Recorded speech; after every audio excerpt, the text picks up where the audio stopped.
Assalamualaikum warahmatullahi wabarakatuh.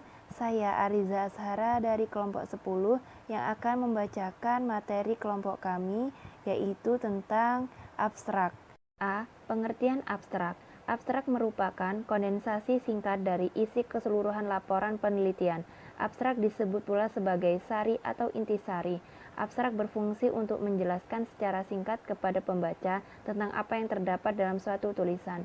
Dalam abstrak ini dideskripsikan tentang fokus penelitian, desain penelitian, metode dan hasil penelitian. Terlepas apakah peneliti merencanakan untuk menyajikan pekerjaannya secara lisan ataupun secara tulisan, abstrak itu sendiri sangat membantu untuk kepentingan pembaca namun sering dilupakan. Penulisan abstrak itu hendaknya bersifat informatif dan singkat, padat. Menurut sifatnya, abstrak dapat dibagi menjadi abstrak yang bersifat deskriptif, yang dalam bahasa Inggris disebut abstract, dan abstrak yang bersifat informatif. Berikut penjelasan keduanya. Yang pertama, abstrak deskriptif.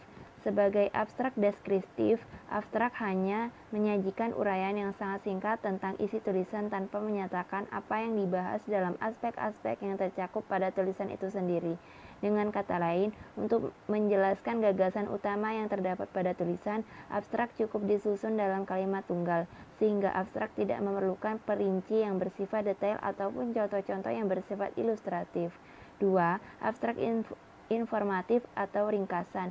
Ringkasan merupakan penyajian singkat tentang isi tulisan dengan memperlihatkan urutan dari isi atau bab yang terdapat dalam tulisan. Dalam bentuknya yang singkat itu, urutan tentang isi atau bab ditulisan disajikan secara profesional. Dalam menyusun dan menulis abstrak, ada beberapa hal yang perlu diperhatikan, yaitu antara lain sebagai berikut. Yang pertama, judul harus ditulis secara lengkap. Yang kedua, nama penulis lengkap. Apabila lebih dari seorang penulis, semua nama ditulis semua, tanpa gelar. Yang ketiga, nama instansi. Yang keempat, tahun penyelesaian laporan. Yang kelima, jumlah halaman. Yang keenam, tata cara penulisan, yaitu ada ditulis secara menerus, apabila berganti alinea ditulis pada baris yang baru. B. Tidak boleh menunjuk tabel, gambar, dan sejenisnya. C. Terdiri dari 200-300 kata. D. Ditulis satu spasi dalam satu halaman. Yang ketujuh, tata cara menyusun urutan pembahasan. A. Maksud dan tujuan. B. Jenis penelitian, laporan atau lapangan. C. Metode pengumpulan data. D. Hasil analisis dan pembahasan. E. Kesimpulan. F. Ditulis kata kunci atau keyword yang terdapat dalam teks.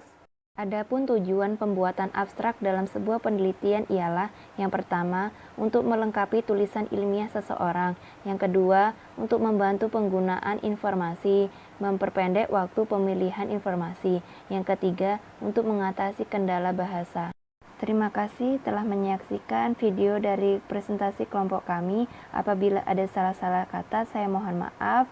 Saya akhiri. Wassalamualaikum warahmatullahi wabarakatuh.